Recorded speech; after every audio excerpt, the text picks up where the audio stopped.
Hello students, welcome back to my YouTube channel primary tuition classes. मेरा नाम है पुष्पा यादव। आज मैं आप लोगों को क्लास 7 हिंदी साहित्य मेला मीरा के पद चैप्टर 1 मीरा के पद ये चैप्टर पढ़ाने वाली हूँ और इसका अर्थ भी मैं आप लोगों को बताऊंगी, ठीक है। क्योंकि कल मुझे इसकी रिक्वेस्ट आई थी कि ma'am class 7 Hindi please start करें, तो मैंने सोचा मेरे पास अभी ये बुक अवेलेबल भी था, तो मैंने सोचा क्यों ना मैं स्टार्ट कर दूँ।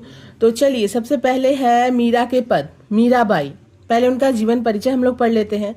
मीरा का जन्म राजस्थान के जोधपुर राज्य में संवत 1560 अर्थात सन 1503 ईस्वी के लगभग माना जाता है। इनके पिता का नाम राव रत्न सिंह था। बचपन में ही इनकी माता जी का देहांत हो गया। संवत 1573 में मेवाड़ के शासक राणा सांगा के ज्येष्ठ पुत्र कुंवर भोजराज के साथ मीरा का विवाह हुआ। इनका वैवाहिक जीवन बहुत ही थोड़ा था, अर्थात संवत 1580 में कुंवर भोजराज की मृत्यु हो गई। मीरा भगवान कृष्ण की अनन्य भक्तन बनकर आजीवन संतों के संग उठने बैठने लगी और कृष्ण को ही अपना सर्वस्व मान लिया, ठीक है। मीरा की 4 रचनाएं उपलब्ध हैं। गीत गोविंद, नरसी जीरो भाईरो, राग सोरठा, फूटकर पद। आपकी साहित्यिक भाषा गुजराती, पंजाबी, राजस्थानी प्रमुख है। इनकी भाषा में ब्रज भाषा का समावेश है।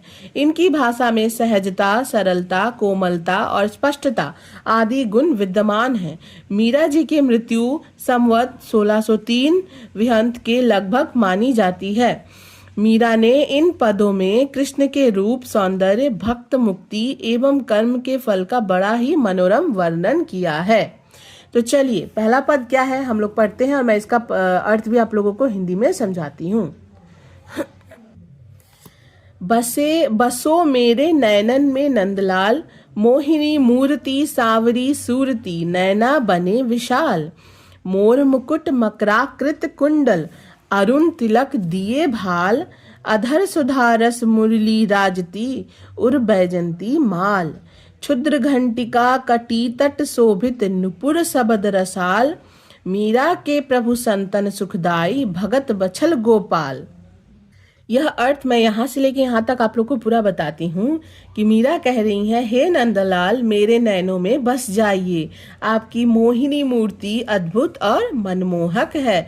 आपका रंग सांवला है और आपकी सूरत बहुत ही आकर्षक है।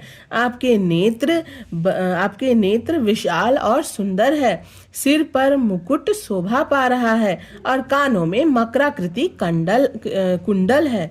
माथे पर लाल चंदन का तिलक चमक रहा है। आपके अधरों पर सुधा समान बांसुरी विराजमान है और आपके गले में वैजंती माला शोभा देती है। आपकी कमर पर छोटी छोटी घंटियां बंधी हुई है जो मधुर ध्वनि उत्पन्न करती है। आपके पैरों में नुपुर यानी पायल की मधुर आवाज गूंजती है, ठीक है। तो इसका मतलब हुआ कि इस पद में मीराबाई द्वारा भगवान श्री कृष्ण की मनमोहक रूप सज्जा और उनकी भक्ति के प्रति समर्पण को व्यक्त करता है, ठीक है। इस पद में इसमें उन्होंने श्री कृष्ण की छवि को अपने हृदय और नैनों में बसाने की प्रार्थना की है। तो चलिए, अब हम लोग दूसरे पद में आते हैं। दूसरा पद है, हरि तुम हरो जन की पीर, द्रौपदी की लाज रखियो तुम बढ़ायो चीर। भक्त कारण रूप नरहरि, धर्यो आप शरीर। हिरन कश्यप मारी लीनहो, धर्यो नाहिन धीर। डूबते गजराज राखियो, कियो बाहर नीर। दासी मीरा लाल गिरधर, हरो मेरी पीर। इसका मतलब हुआ, इसका यहाँ से लेके यहाँ तक मैं इसका अर्थ बताती हूँ। इसका मतलब हुआ, मीरा श्री कृष्ण से कह रही हैं, भगवान श्री कृष्ण से, हे हरि, हे भगवान, आप अपने भक्तों का दुख हरने वाले हैं। आपने द्रौपदी की लाज रखी थी, उनका चीर बढ़ाकर और उन्हें अपमान से बचाया था। अपने भक्तों की रक्षा के लिए आपने विभिन्न रूपों में अवतार लिया है। आपने हिरण्य कश्यप का वध करके अपने भक्त प्रहलाद की रक्षा की है। उस समय भी आपने धैर्य नहीं छोड़ा। जब गजराज डूब रहा था, जब गजराज मीन्स क्या था, हाथी डूब रहा था, तब आपने उसकी पुकार सुनकर उसे बचाया और उसे जल से बाहर निकाला। मीरा कहती हैं, हे प्रभु गिरधारी, मैं आपकी दासी हूँ, कृपा करके मेरा दुख भी हर लीजिए। इस भजन में है जनो, इस भजन में मीरा भगवान की महिमा और उनके भक्तों की रक्षा के लिए किए गए कार्यों का वर्णन कर रही हैं। मीराबाई ने अपने दुख को हरने के लिए भगवान श्री कृष्ण से प्रार्थना की है। यह भजन भक्त और भगवान के बीच के गहरे प्रेम और विश्वास को प्रकट करता है ना। चलिए अब तीसरा पद। तो अब देखिए तीसरा पद, तीसरे पद में क्या बोला गया है। जागो वंशी वारे ललना, जागो मेरे प्यारे, रजनी बीती भोर भयो है, घर घर खुले किवाड़े। गोपी दधी मथत सुनियत है, कंगन के झनकारे, उठो लाल जो भोर भई है, सुरनर ठाड़ है द्वारे। ग्वाल बाल सब करत कोलाहल, जय जय सबद उचारे, माखन रोटी हाथ में लीनी, गौवन के रखवारे। मीरा के प्रभु गिरधर नागर, सरन गहे को तारे। इसका मतलब हुआ, इस पद में मीराबाई कहती हैं कि हे बंसी वाले ललना, जागो, मेरे प्यारे प्रभु जाग जाइए, रात बीत चुकी है और सुबह हो गई है, घर घर के दरवाजे खुल गए हैं, गोपियां दही मथ रही हैं और उनके कंगन की मधुर झनकार सुनाई दे रही है। उठ जाइए लाल, क्योंकि भोर हो गई है, देवता और मनुष्य आपके द्वारे या आपके द्वार पर खड़े हैं। ग्वाल बाल सब मिलकर हर्ष और उल्लास से कोलाहल कर रहे हैं, वे जय के शब्दों का उच्चारण कर रहे हैं। माखन और रोटी हाथ में लिए ग्वाले आपके दर्शन की प्रतीक्षा में है। मीरा कहती हैं, मेरे प्रभु गिरधर नागर, मैं आपकी शरण में आई हूँ, कृपा करके मेरी रक्षा करें। इस पद में मीराबाई ने श्री कृष्ण को प्रातः काल उठने का आह्वान किया है। यह प्रभु की भक्ति और प्रेम का सुंदर चित्रण है, जिसमें गोपियां, ग्वालों और भक्तों के प्रभु के प्रति स्नेह और भक्ति झलकती है। ठीक है, अब हम लोग आते हैं चौथे पद में। करम गति टारे नाही टरे, सतबादी हरिश्चंद्र से राजा नीच घर नीर भरे।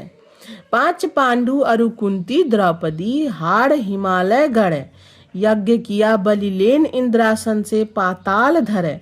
मीरा के प्रभु गिरधर नागर, विष से अमृत करे। यहाँ से लेके यहाँ तक इसका अर्थ भी मैं बताती हूँ। इसका अर्थ हुआ कि इस पद में कहा जा रहा है कि कर्म की गति या कर्मों का फल कोई नहीं बदल सकता, चाहे कोई कितना भी सच्चाई और धर्म का पालन क्यों ना कर ले।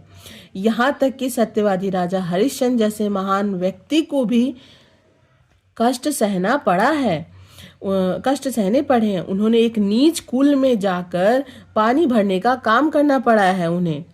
5 पांडु अरु कुंती द्रौपदी, 5 पांडव, उनकी माता कुंती और द्रौपदी को भी वनवास के दौरान अत्यधिक कष्ट झेलने पड़े हैं।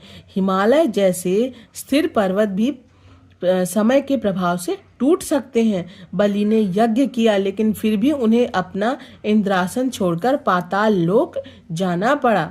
मीरा कहती हैं, हे गिरधर नागर, हे श्री कृष्ण, आप ही ऐसे प्रभु हैं जो अमृत यानी कि मोक्ष और शाश्वत सुख प्रदान करते हैं। ठीक है, इस पद में मीराबाई ने अपने कर्म और भाग्य की अपरिहार्यता को दर्शाया गया है, मतलब दर्शाया है। यह बताया है कि चाहे व्यक्ति कितना भी धर्मपरायण और सच्चा क्यों ना हो, उसे अपने कर्मों का फल भोगना ही पड़ता है, लेकिन अंततः भगवान की भक्ति से ही मुक्ति और शाश्वत सुख प्राप्त हो सकता है। ठीक है, तो ये रहा हिंदी का चैप्टर 1, मैंने अब पढ़ा दिया है। मैं आप लोगों को शब्दार्थ भी इसके साथ शेयर कर लेती हूँ एंड देन मैं क्वेश्चन आंसर नेक्स्ट वीडियो में शेयर करूंगी। ठीक है, तो चलिए आप लोग शब्दार्थ देख लीजिए ध्यान से। नैना का अर्थ होता है नयन, नेत्र या आंख। मकराकृत, मकर के आकार का। अरुण, लाल। भाल यानी मस्तक या ललाट। अधर, ओष्ठ या होठ। सुधारस, अमृत रस। राजती, सुशोभित होता है। उर मीन्स हृदय। जन, सेवक। चीर, वस्त्र। पीर का मतलब कष्ट। गिरधर, कृष्ण यानी कि कृष्ण को बोला गया, भगवान कृष्ण को। गिरी को धारण करने वाले। रजनी यानी रात। भोर यानी सुबह। सुरनर यानी मानव देवता या देव मनुष्य। गौवन यानी गायों। विष यानी जहर और सत्यवादी यानी कि सत्यवादी। तो इसी के साथ हमारा ये वीडियो कंप्लीट होता है। नेक्स्ट वीडियो में क्वेश्चन आंसर्स लेकर आऊंगी। तो वीडियो अगर आप लोगों को अच्छी लगी हो तो प्लीज़ वीडियो को लाइक शेयर एंड सब्सक्राइब कीजिए। मैं मिलती हूँ नेक्स्ट वीडियो में। बाय।